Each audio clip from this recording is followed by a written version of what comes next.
Live.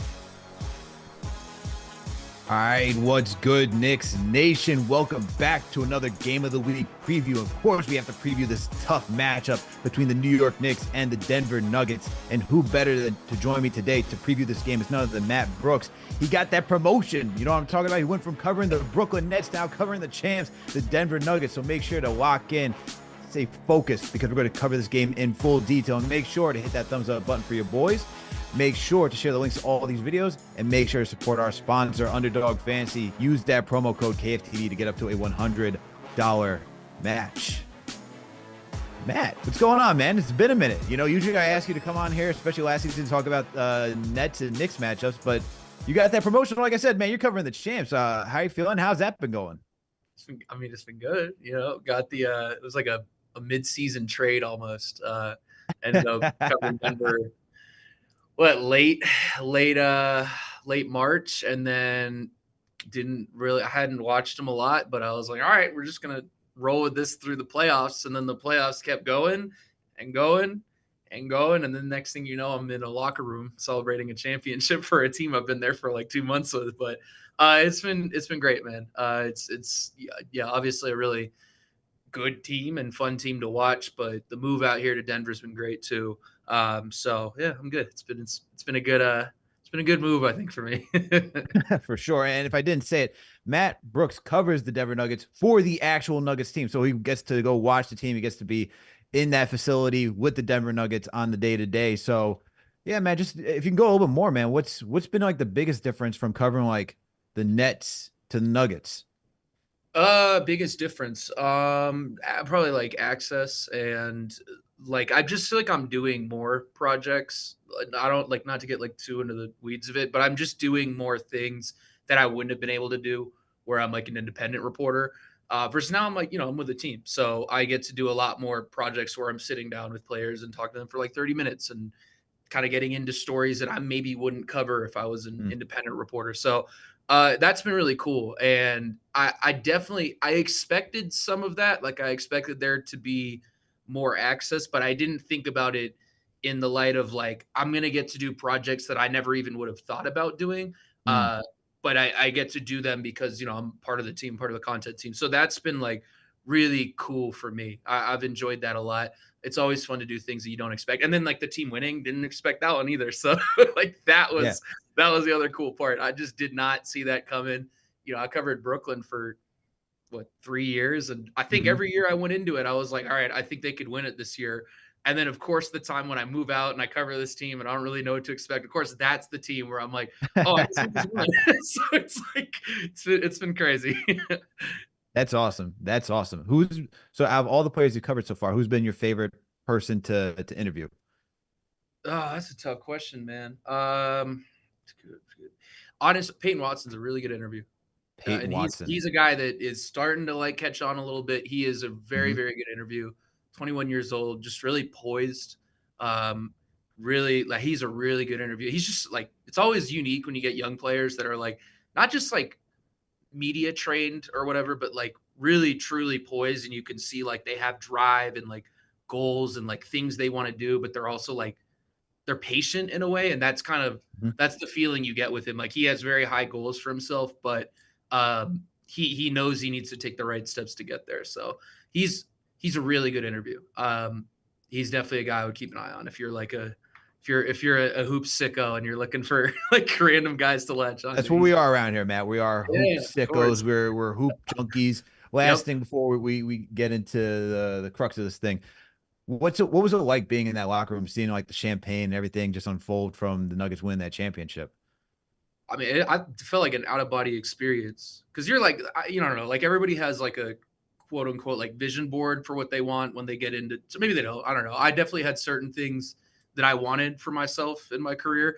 I didn't have that. I didn't even know that existed. Like, that's one of those things that happens where you're like, I didn't even know that was possible to happen in my Mm. life. So it was just this like weird out of body experience. I mean, I've been watching basketball for as long as I can remember, and I have seen a lot of, not just NBA celebrations, but championship celebrations, pennant celebrations for the MLB. Like, I've seen that on TV forever, so it was so bizarre to like be there for it. It was pretty surreal. So Yeah, and all of it was just crazy. I mean, the ring night ceremony was wild. That was, Mm. first week of this season, and you're kind of I'm preparing for it like it's any first week of the year, but then you have this thing that I've watched on TV for as long as I can remember.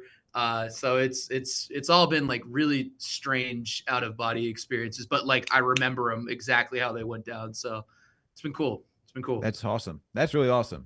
So getting into this game now and talking about the Nuggets and the Knicks. Well, let me ask you this: what are your thoughts been about the Knicks this season? It seems like a fun year, and I really feel like we talked a little bit before we got started on this, but I'm definitely more keyed in on West Coast teams now. Watch the Thunder, the Wolves, the Clippers now. Clippers are playing pretty well. Those are the teams I've watched a lot more. I have not caught the Knicks a lot this year. I will say, first off, it seems like it's a fun year. There's a lot of like it's always I like this new trend that teams are like making trades Mm-hmm. well before the trade deadline because it gives you Mm-hmm. just more time to like see what your new group looks like, and it kind of allows if you want to make other moves, you have more time to do those. So I'm really curious to see what you guys look like this new look team with OG and just kind of see how things flow, I guess. Yeah, I mean, I agree with you too, where you get trades before the trade deadline, just because one, it doesn't only help the team like get acclimated with someone new on the roster, but it also gives the conference and the league a different shakeup, right? And then Right. it's like, okay, now we got to adapt. And then it's the teams like, look at the Indiana Pacers, right? You heard about the discussions where they were interested in Yep. OG and getting Siakam together on the Pacers. Obviously, they only got Siakam, but then you see the Pacers get Siakam, and it's a move to say, you know what? The Knicks make a move. We got to make a move. Obviously, they had to make a move because their defense is woeful, but just teams making moves before the trade deadline, it doesn't feel hectic and things being thrown together just for the sake of let's try to Right. push everything in. Let's see what we can do. It feels like there's actually some sort of calculation going on in that front office to say, we need to be better. But to catch you up, man, the Knicks have been awesome since the OG trade. 10-2. Yeah. Yeah. Yeah, and I'm excited to watch that. It's weird. I'm surprised teams. It just took till like this last year for teams to do that. Like you look at the Suns last year, and like they do this huge trade for Durant, and it's like part of that was just like events worked out where Kyrie put in the trade and all that stuff. But like it is weird that you don't see teams try to do this stuff earlier because if Mm-hmm. you give yourself like an extra month or two to like see a new group how they work together, like that team just didn't really have enough time to like get its bearings together. So yeah, sorry, I'm like going off on a tangent on this, No, but it's it's totally it's understandable. it's very Totally bizarre. understandable. It's like very bizarre to me that it took till this year for teams to be like, oh, we should probably not like it's like cramming for a test, like in Right. college. So you're like, why are we doing this why are we doing this at midnight when we could be, you know, Got to pull the all nighter. Gotta yeah, get this like for paper in what? before it's due. You get back and you're like, oh, I don't even know what my grade is. And you get back and B minus. You're like, you probably could have done a little bit better if you actually planned this thing out. But hey, it is what it is. But yeah, I Right. mean, for the Knicks making that trade for OG, man, they've been awesome. The spacing Yeah. on the team as a whole has just been great. You see Brunson and Randall really thriving with OG's presence. The low key change has also been Hartenstein being in that starting rotation Yep. instead of Mitch, who's out due to injury because he's a passing big, work out of the high post and stuff like that. But you just see more spacing where the Knicks are able to get up more threes. The lane's now open for Brunson and for Randall, so these guys can get downhill and get to their spots 10 times easier than it was before with someone like RJ who does the same thing, right? He needs to be Yeah. on ball, attack downhill, and he clutters that same 15 feet within when attacking the basket. But since that change, you see OG who can knock down threes, Dante can knock down threes, guys that know how to cut and move off ball. It's really changed the starting unit as a whole, and it's been great. That's why even with their depth issue, because they gave up Emmanuel quickly in that deal, you see like the bench struggles. Like in the first half last night, the Yep. bench only had they had 7 points to the was it to the Nets 15. So Yeah. that's where you hear it talks about Brogdon and so forth. So that needs to get better. But still, even with that starting five, they're beating teams like the Timberwolves, the Sixers. They're in these games. So it's nice to see that the starters can play at such a high level. And tomorrow's going to be a great test against the Nuggets because they got both depth and they're the champs, right? You got Jamal Murray, you got the former MVP and Nikola Jokic. So that's going to be a good measuring stick for the Knicks as well to see where the starting unit matches up.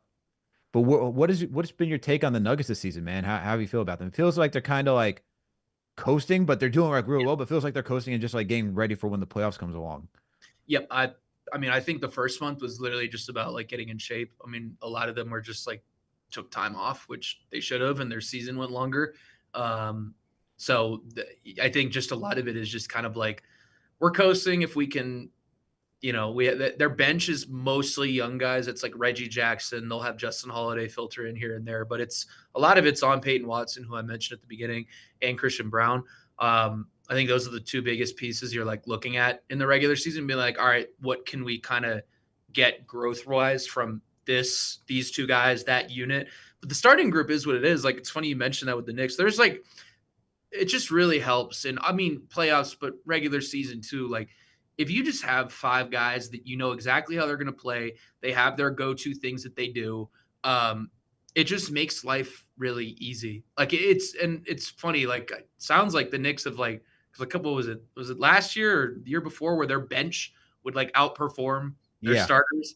So, which is great. Like, that's great to have depth, but it also makes it a little bit more unpredictable. Because as a coach, I'm assuming you're trying to like, all right, how do we get our starters to be, a plus? And now the Knicks have that, and the Nuggets have been like that for the last 2 years. I mean, it's just like that starting group is they know it's like they're telepathically playing together. So there's a lot of value in that. It's cool you mentioned that because I'm really excited to watch two teams with really strong starting units go head to head. I think that'll be a good look and kind of similar too. Hartenstein being a passing big, kind of going against Jokic. There's some similarities for sure. Salute to Knicks Nation. Thank you all for tuning in for another Game of the Week preview. My guy, Matt Brooks, on the other side. He comes to the Denver Nuggets for the Denver Nuggets themselves. Make sure you hit that thumbs up button for your boys and make sure to share the links to all these videos. Matt, I got to ask, because we have these conversations about Embiid being in the MVP running for what seems to be like another year in a row. The whole discussion last year where it's like, it should be Jokic. Look at all the stats. Look at the advanced stats, for Embiid. But look at what Embiid's doing. Do you think Jokic should be, because I think he's the favorite right now to win if you look at some of these odds, depending on the sports book. Do you think he's having another MVP caliber season? Oh yeah, I mean he's playing out of his mind for the last month. He's at like 70% true shooting. I think I saw that today.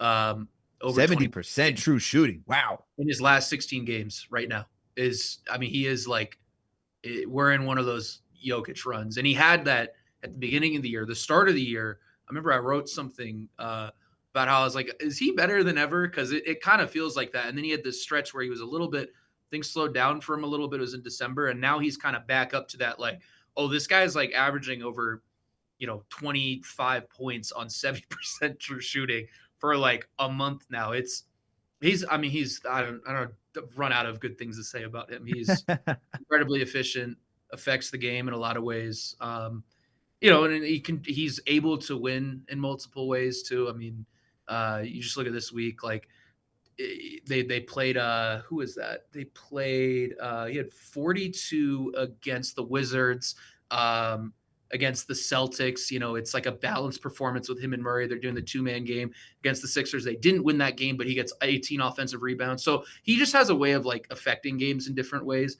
And yeah, I mean he's been exceptional again. There's no air on it.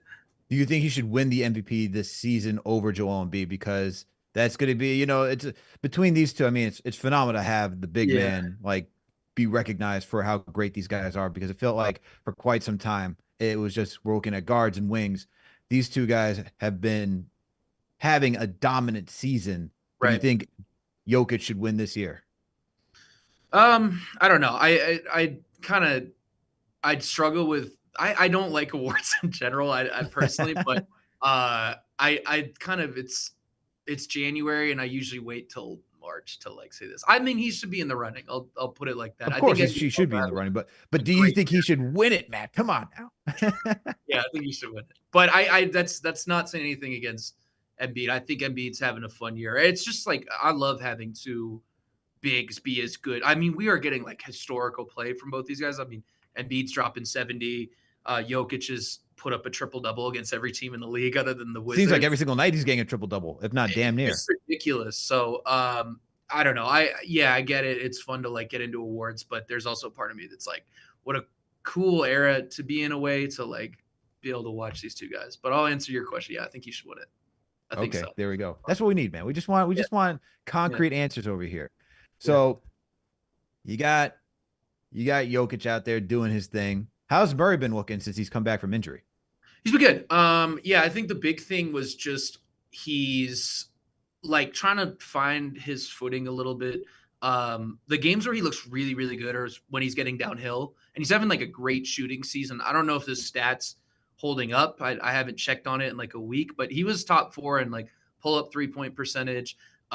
He was like top 10, I think, in 3-point percentage. This was a couple weeks ago, but he's like having a really good shooting year, which is obviously really helpful for the Nuggets with how much two-man action they run with him and Jokic. Mm-hmm. It makes it really hard to go under screens and make mistakes in terms of your pick and roll coverages. So he's having a really good year. I would say the games where he looks at his absolute best is when he's getting downhill. He's never going to be like a super high free throw guy, just because he's kind of like Kyrie, where he'll bend around defenders instead of like play Mm. into them. But those are the games for me, at least from what I've seen. Those are the games where he really looks good. But yeah, I mean, he had a really good game against the Celtics, looked good yesterday. So I would say things are trending up for sure. Who's been the most impressive this season outside Jokic and Murray, like out of all the role players? Um, I mean, Porter Jr. has been like shooting it for Hmm. that. He dealt with an ankle sprain the first month, and he's mentioned like it was a grade 3. It affected his play, and it affected his numbers. I mean, he was doing other things well. He was rebounding well, defending well. The jumper just like wasn't there, and I think it's just because he didn't have his legs under him for that first month. But since then, he's been like pretty much a 50-40-90 guy. And he's in a really nice rhythm as a shooter. He didn't have a great game. What was that yesterday? But he's been in a really nice rhythm. And then I mentioned Watson, like he's been really good as a sophomore, 21 years old, plays with a lot of poise, great defender, like outrageous defender.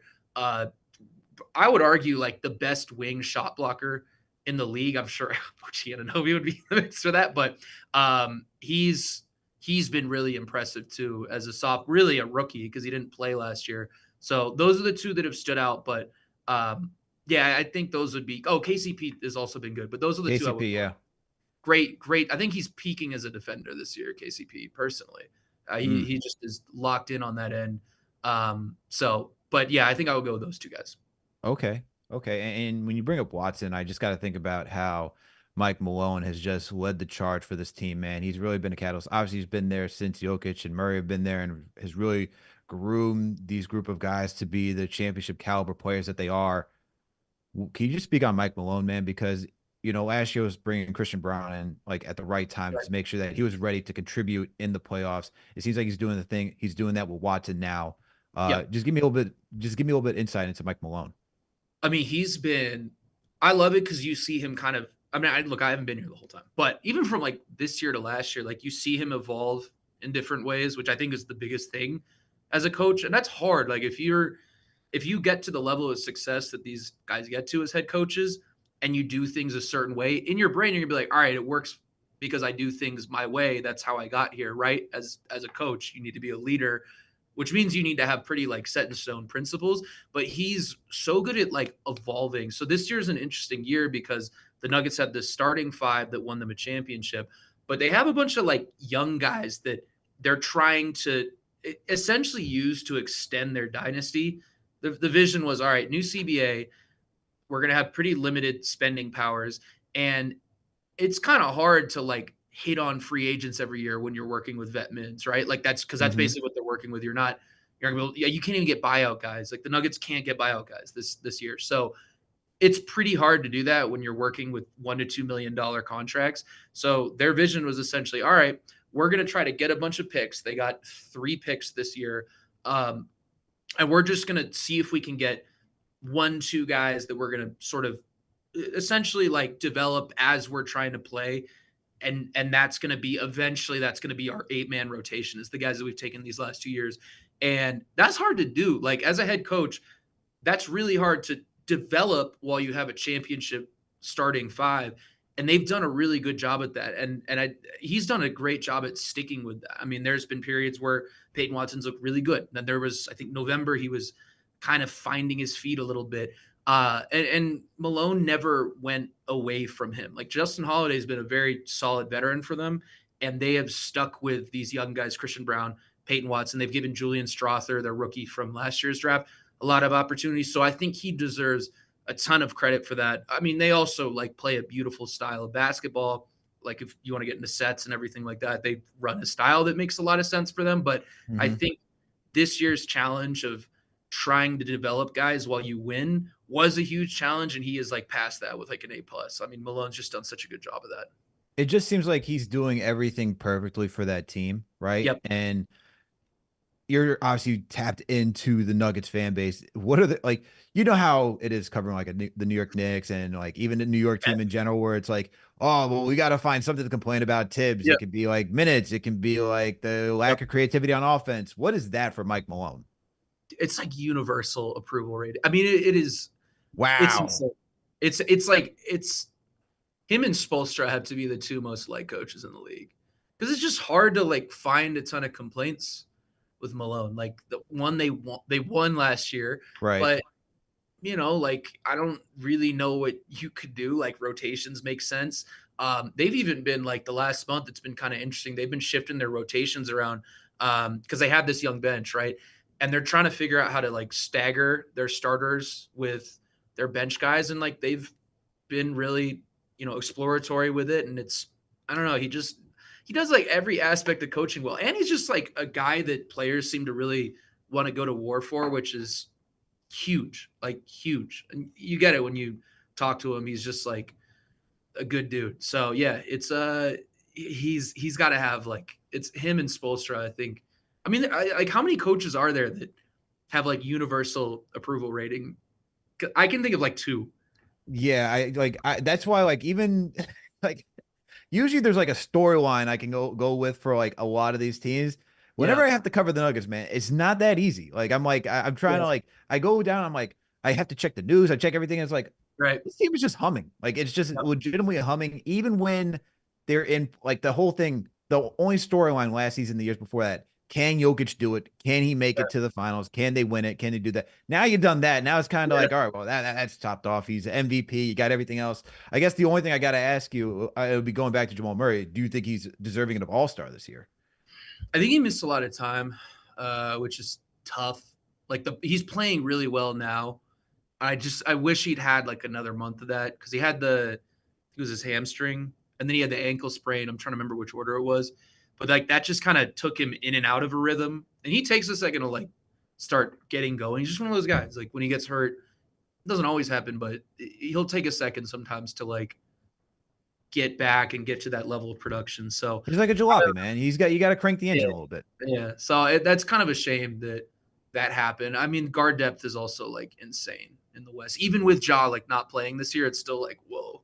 There's Steph, there's SGA, there's Ant, there's Luca. Yeah. Like that's like a Fox. Like there's so many guys in the West that are talented at that position. So I don't know. It'll be an uphill battle. I do worry that the injuries kind of cost them there a little bit, but Mm, you know. okay. Last thing before we get into this game. Do the Nuggets make a move by the deadline, or are they set and they just ready to go into war? I mean, the thing I've kind of said to this is like they're pretty limited in terms of what they can do. Like I mentioned, they can't get buyout guys, and then after that, you're like working with. They're like, I mean, a lot of teams have this problem where it's like you're working with $2 million deals. So you're either like, all right, we're gonna get a guy that for whatever reason a team is like punting on a guy on a rookie scale deal, which is pretty uncommon. Like you don't see guys get traded too often if they're on a rookie scale deals, unless things are just like not working out. Um, or you're like trading for a vet min guy, and if you're trading for a vet min guy, he's probably playing well, and if he's playing well on a vet min contract, he's not getting traded. So it's like I'm assuming it's going to be pretty quiet because I just don't know what they'd be able to do with the spending power that they have. And those trades where you're like you see them on Twitter where it's like, all right, so we just traded like 6 vet min guys for like a guy that makes like $12 million. I'm like, okay, so the other team is going to take those 6 guys and like cut 4 of them. Like I don't think that's going to work like that. So Yeah. yeah. So they're pretty much set. What we see Yeah. right now is what they're Oh, going to have going into battle when it comes to playoff time. So, all right. And yeah. look, I expect them to do really well with the roster they have. I mean, they're doing well right now. It just seems like they're coasting, and it's just funny to say that because Jokic is just putting up historic numbers, and it just seems like the game looks way too easy at this point.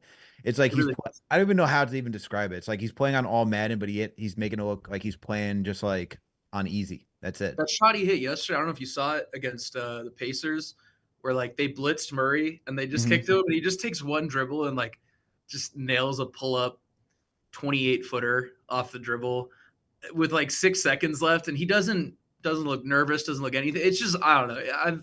I've been pretty lucky to watch like a lot of very talented players, and I've never seen anybody that is like as poised as he is. He just is never flustered. I don't understand it. Salute to Knicks Nation. Thank you all for tuning in for another Game of the Week preview. Joining me on the other side is my guy, Matt Brooks. He covers the Denver Nuggets for the Denver Nuggets. Make sure to lock in. Make sure to hit that thumbs up button for your boys. Make sure to share the links to all these videos. And make sure to support our sponsor, Underdog Fantasy. And let me tell you about that real quick. Listen, everyone, if you want to make the game a little bit more interesting, download the app Underdog Fantasy because honestly, it's one of my favorite fantasy sports apps to use right now. You can do pick'ems, you can do drafts. You know, you can choose like for pick'ems, you can choose 2 to 5 players. You choose any statistical category: points, rebounds, assists, combination of all like points and rebounds and so forth. And all you gotta do is just choose higher or lower over the statistical category, over the statistical amount they're predicting for each player. It's really that simple to play. But the other one is the drafts. So far, CP, the Knicks chick, and myself, we've been doing these 3 people drafts. And I'm so upset, man. Matt, like I almost beat CP last night. He just edged out and like he finished way before me. I had like 6 quarters to go. My team catches up. I lose by like 15 points. I'm like, you kidding me, man? You kidding me? Outside of CP taking guys I want, especially like Jalen Williams for the OKC Thunder, but you can do that to make the game a little bit more interesting. If you don't feel like doing the pick'ems, you can do fantasy drafts as well. So make sure to download the app Underdog Fantasy. Use that promo code KFTV to get up to a $100 match. And yeah, just fun to use. Make sure to support our sponsor. All right, getting into this matchup, Matt. This is going to be an uphill battle for the New York Knicks. Okay, in my opinion, just because it's not because I don't think the stars can keep up with the starters. It's that you guys have depth, and we're going to start there. Like Reggie Jackson's been awesome for you guys off the Yep. bench this season. I really think even though you lost Murray for that amount of time, it took him a little bit to get into rhythm, as you noted. It gave Reggie more opportunity to get more comfortable in that offense on that team. And now he's just so vital for that bench unit. I mean, we knew what he could do on the Clippers being a scorer, but it just Yep. seems like he's now taken it to another level. That's one of my biggest concerns for this matchup tomorrow. Yeah, I mean, he was unbelievable for the first, I think, November when Murray was out. He looked a little tired in December. I mean, and he was playing like 30, 30 minutes a game as a guy who signed here, with I guess the idea that he was going to be a backup. So, but he started to perk up a little bit. He's really found himself this year in terms of figuring out how to play with this Nuggets team. Whenever him and Nikola share the floor, that works really well. Him and DeAndre Jordan, quietly having an okay year. Oh Quietly my having goodness an okay year. gracious! And you got to cover Quietly. him while he was on the Nets too. He's quietly having a pretty good year. Yeah, he's been good. He's been solid. Him and Reggie have it's been one of like my favorite subplots for the Nuggets this year, just because it's a thing you wouldn't expect. Like what you're gonna get from Jamal and Nikola. You know that Porter Jr. is gonna be a good 3-point shooter. You know that AG is gonna do all the little things. Like you know what they're gonna do, but they'll run it. They'll run this Reggie Jackson, DeAndre Jordan pick and roll, and it's like they beat Mm. the Clippers on the road, like with none of their starters playing by running that play over and over. So that's been pretty fun with the bench. And yeah, I think Reggie's been great, but the depth is still young. Like there's games where they look really good. It's harder to play on the road, and they have young guys there. So a lot falls on Reggie for sure.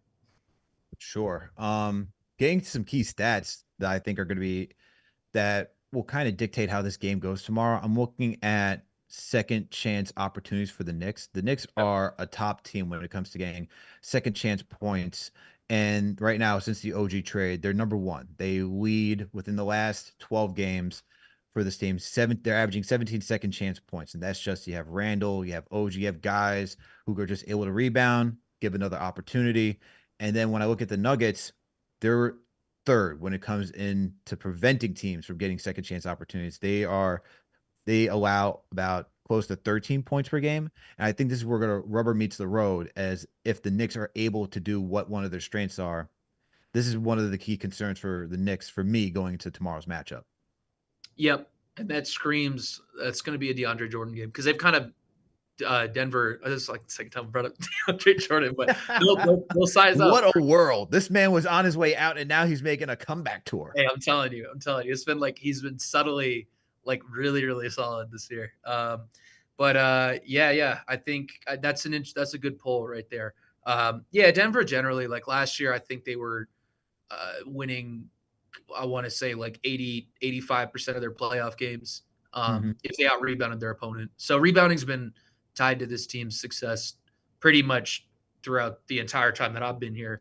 So I think, and that's something they'll stress. Like they are really good about when they come into a game. And I mean, we talk about Malone. Like Malone seems to be really good at conveying these things. He doesn't convey too many. Like I think there is like, all right, you can give your guys like too much information. He's really good at like keying on a couple of different things and being like, all right, we really need to focus on this. And usually they like really perform well in those things. So Jamal Murray's a guy to watch for. Jamal's been 8 rebounds in 2 of his last 3 games. They tend to play really well when he gets a high amount of rebounds. So it'll be fun. It's always a very gritty game when you're like looking at the glass and being like, that's where it's going to be decided. But that'll definitely be one of the big battle points for sure. For sure. When it comes to the glass, again, second chance opportunities. I mean, you know, the Nugget strength, it's just scoring in the paint. And that's kind of a weakness without Mitchell Robinson. Like, iHeart's been doing a great job Yeah. just being a rim protector. He was out last night against the Brooklyn Nets. I'm looking at that as rest so that way he can play in tomorrow's game, although we haven't gotten any confirmation. If there's no iHeart, that's going to be an uphill battle for someone like Jericho Sims and Precious Achua out there. But this is another key factor for me is that the Knicks are they're 12th right now since the OG trade. And when it comes to stopping opponents, which is it's not the worst, but it's not the greatest either. They're kind of middle of the pack, but the Nuggets are a top 14. Yeah. They're fourth right now when it comes to scoring in the paint. So, and we know that's mostly because of Jokic and just how dominant he is.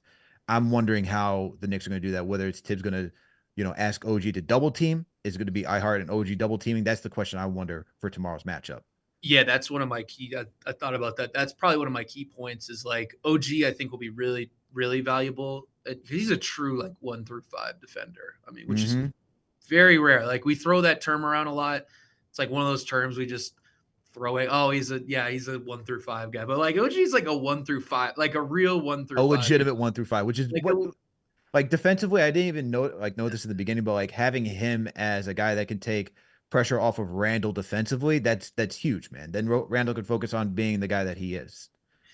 yeah, so that will be interesting. I mean, you can use OG to like front, and then you kind of bring over a secondary defender, and ideally that's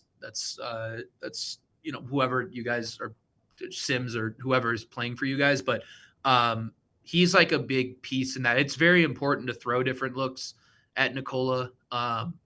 They it's funny. Malone actually just had a quote this week saying that they run the first play of every game for Nikola, Mm, see how the other team is going to defend him. And you can't throw every coach says it, but like you literally cannot throw one look at Nikola Jokic the entire game. You can't do it. I mean, you have to front, you have to, guard him in single coverage. They're going to post him up more than any other player in the league. He scores more points from in the post, more assists than any other player in the league. Like they're a very unique throwback team because of how much they play from the low block with him. And he is somebody you need to give a lot of different looks. It's more than just being like, all right, what are we going to do in pick and roll? Like you have to think about that. You have to think about how you're going to defend off ball actions. Are we switching on this? Are we going to try to trail on guys like KCP or Michael Porter Jr.? They are a very diverse offense.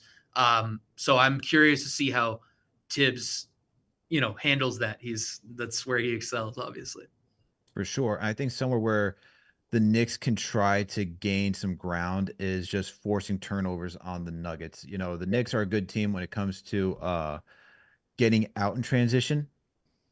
But when I look at, when I look at just the Nuggets, they're also a team that is not the greatest, but they're up there. They're top 10. You know what I mean? But the Knicks have just improved, especially when Jalen Brunson's out there, Josh Hart guys Yep. who can get downhill. And that's kind of where I'm figuring that if the Knicks can get anything going, it's try to get out and get cause turnovers and get out fast. On both ends, because the Nuggets are not like they've never been a great transition defense that's kind of held true. They're having their 30th in transition offense this year, which is one of the bigger like random little things to keep an eye on with the Nuggets if you're like depending on how high you are on them. That's one of the it's weird. They went from fourth in transition offense last year. They're 30th right now. So that's another ground where the Knicks, other than the glass, if they can get out and run and make it a track meet on both sides, get back in transition, and then also create transition points for themselves, I would say that's a pretty big area of opportunity for them. Yeah, that's what I'm hoping. And we'll get to my X factor later, but I feel like if the Knicks can get out into just that speed battle, right? And it's more so like that's kind of like the weakness with having Jokic out there is that Yeah. you can get back and you can get a potential, 3-on-2, 4 on like 4-on-3, or even 4-on-5 on those opportunities. So that's where I'm hoping the Knicks can take advantage. That's just guys just being aware, Brunson, and that's the good thing of like, especially with if Hartenstein is back, he's a guy that likes to get those outlet passes just like Right. Jokic. So hopefully we'll see that. But getting to my key matchup, man, I'm not sure. It was gonna be iHeart poised for this next to Nikola Jokic because the Yeah. center back matchup is going to be key. But since I don't know if he will be back for tomorrow, I went with Julius Randle. So it's going to be the key matchup of the tomorrow night is going to be down low in the block, in the paint, I should say, between Nikola Jokic and Julius Randle. Julius just having quite the season so far. I mean, he was on a roll just averaging over 20 points per game. I think he was on over 18 straight games where he was just averaging over 20 points. His ability to consistently change his style of play year in and year out has really been, I even know what the right word is. It's just, I guess, stunning, just because when he first became an all-star and all NBA player, he was working in the paint a lot, but also relying a lot on his jump shooting. So last year, he was more of a jump shooter than he was a guy getting downhill. This year, he's just unlocked being that freight train, just constantly getting downhill, punishing guys, punishing the mismatches. And he's just been excellent this year at doing such. And obviously, we know what Jokic can do. The man, triple double machine. He's hard to stop. But this is where I think the main battle, the main event, if you will be held is in the paint. What do you think about that key matchup? Yeah, I think Aaron Gordon comes to mind for me. um, a guy that usually takes on these big wing, big forward matchups. Also, just like a freight train, just so strong. So this is going to be a gritty game. I mean, this is going to be like an old school gritty game. I think Randall and Aaron going head to head. Aaron's, Randall's a little bit more finesse, I'd say. Gordon is a gap filler. He's a guy that sits in the dunker spots. He's a guy that's going to play you really physically, defensively, armbar. That'll be a big battleground for both sides. If Denver comes out on top, it's likely because Aaron does a good job in that matchup. So that'll be fun. I always like these games where you get a good test for Aaron Gordon because Aaron's like pretty. He's a really solid player, but you don't like hear a lot about him in the regular season, and it's only in these really big matchups where he's taken on a Kawhi, he's taken on whoever he's taken on. Taking on Kevin Durant. Like those are the plays, those are the games where you're like, all right, this is why Aaron Gordon is such a valuable piece to the Nuggets. Yeah, I mean, I thought he was a right fit for that team prior to him getting traded there because just like his time in Orlando, he wasn't the superstar that they needed, but you saw that he had good qualities enough to be a solid defender and give Yeah. you timely scoring when needed. And he's been doing just that out in Denver. Yeah, and that's a matchup that's going to be interesting. Pretty sure Julius and Aaron were in the same draft class, so Mhm. that'll be a Mhm. fun matchup to see. Then, like I said, it's going to be Hartenstein if he's back tomorrow. It's going to be him against Jokic. How do you double team Jokic? We can go through the entire litany of matchups. I wonder who it's probably gonna be KCP on Brunson, right? Yep. Yep. Um, man, if who's I guess Brunson might stay with KCP because you don't want him defensively against Murray. Yep. Murray would. This is where it's tough because I'd also put OG on Murray as well. You know what I mean? I think Because that's what I would do. yeah, that's probably what's going to happen. You're going to have OG on Murray, which is why it's going to be interesting. How do you double team Jokic? And then You're gonna have Dante on who is it? Porter. Porter. No, yeah, Yep. Porter. Yeah, he'll be on Porter, Yep. which will be the full docket. Are any I of those like matchups OG. intriguing to you? I like OG on Jamal because it's one of the few times where I think you can switch that. I don't love the idea of putting iHeart on Jamal because Jamal has been really good. Last game he was really good against switches against big men. But we talked about OG on Jokic. Yes, you're probably going to double. You're going to show multiple bodies, but he's going to make that tough. He's going to make that post touch tough. He's going to front or he's going to try to dig into him and force that touch a little farther out. So that's really fun. I mean, on my side, I think that's probably it for me. Is OG on Jamal? How much do they do that? Is that what they start with? Do they just go through that the whole game? Because I think that is your best shot at trying to complicate things a little bit in that two-man game with Jokic. Because you just don't see teams switch very much against Jamal and Jokic. It's just not something you want to do typically because Jamal is really good at going up against big men, isolating against big men, and then conversely, if you're switching a point of attack defender on Jokic, he's just going to face that guy up from the free throw line and score. So it's pretty unique. And you don't see that too often when teams are playing the Nuggets. And I think the Knicks could do it. It's going to be interesting. It's going to be tough, man. This is going to be an uphill battle. I'm so curious to see how this plays out just because it's not a clean like fit. Like some of these matchups can be a clean fit where it's like, okay, this Right. guy's going to guard that person, that person, that person. This is like it's tough to go against the Nuggets team, which is like so crazy. They have every position filled for like Aaron Gordon is a superstar in his role. You know what I mean? We know Yeah. Jokic is a superstar. Jamal Murray is a superstar. Uh, Michael Porter Jr. a star in his role. KCP Yeah. a star. It's just very tough, man. Very tough. Like, and the Nuggets have the height, they have the wingspan, which makes it Yep. 10 times more difficult for the Knicks to truly and fully match up. But that's why I'm gotta get to my X factor for this game, Matt. That's why I gotta get to my X factor. And here's who it is. I'm not gonna talk about the bench because the bench is what it is at this point for the Knicks. Uh, I'm looking at Josh Hart. Josh Hart is my X factor for tomorrow's game because you're gonna need him. He's going to be one of the reasons when it comes to fast break points, Yep. scoring in transition, and this is where he thrives. He thrives getting out into open lane. You want to talk about defensively, Tom Thibodeau loves to go with Josh Hart throughout most of the game, matching up against tougher opponents. So when I think about Dante having to guard someone like Michael Porter Jr., it might be Josh Hart who's going to have out there for most of the game guarding Michael Porter Jr. and even potentially to alleviate OG from having to guard Jamal Murray. So I see Josh Hart being that X factor because defensively, he's probably going to have a bigger role than like it's not like he doesn't have a big role, but a bigger role than he typically does, just based on how the construction of his team is now. Where we really have truly six guys we got to rely on. And then offensively, this is just a game that's calling for him like, yo, go do your thing. Go be that guy that grabs the rebound, get out in transition, beat everybody up the floor. We're going to need those easy points because this is going to be one that's grinding it out all 48 minutes. I like that. Yeah, Josh Hart's definitely the guy you look at. Another, guy you can throw at Murray. I know his defense is like it's is. I don't feel like Knicks fans are as high on him defensively as maybe other stops for him. I don't know. How the Knicks feel about him defensively? Yeah, Like he's a yeah, solid defender. yeah, He's not a shutdown defender, but yeah. he's a solid defender. I mean, because of his strength, he's going to be a pest. He's like that guy that you don't want. Like if you're playing pickup, he's that guy that's like I don't really feel like having to play against you because I know even though it's not going to be like you're going to stop me completely, I'm going to have to work a little harder to go Yeah, get my shots. yeah. Yes, I think the points you bring up, like transition rebound, like offensive rebounding, transition, it's such a huge. Those are the two areas I think you can kind of hit the Nuggets, and they don't necessarily have like built-in, I guess, things that are going to help them in those areas. So he'll be really valuable in that way. Can I do Denver's? Am I allowed to do Yeah, that? yeah. I was going to ask you who's Okay. Denver's X factor. I'm just kind of clicking through. I think MPJ, good early start. He's been a really good starter for them.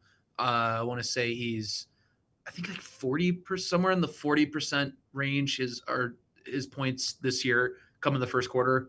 Mm. They are. I'm looking this up right now. They're 42 and 19 in his career when he hits four or more threes. If you go to three pointers, Their record is 71-32.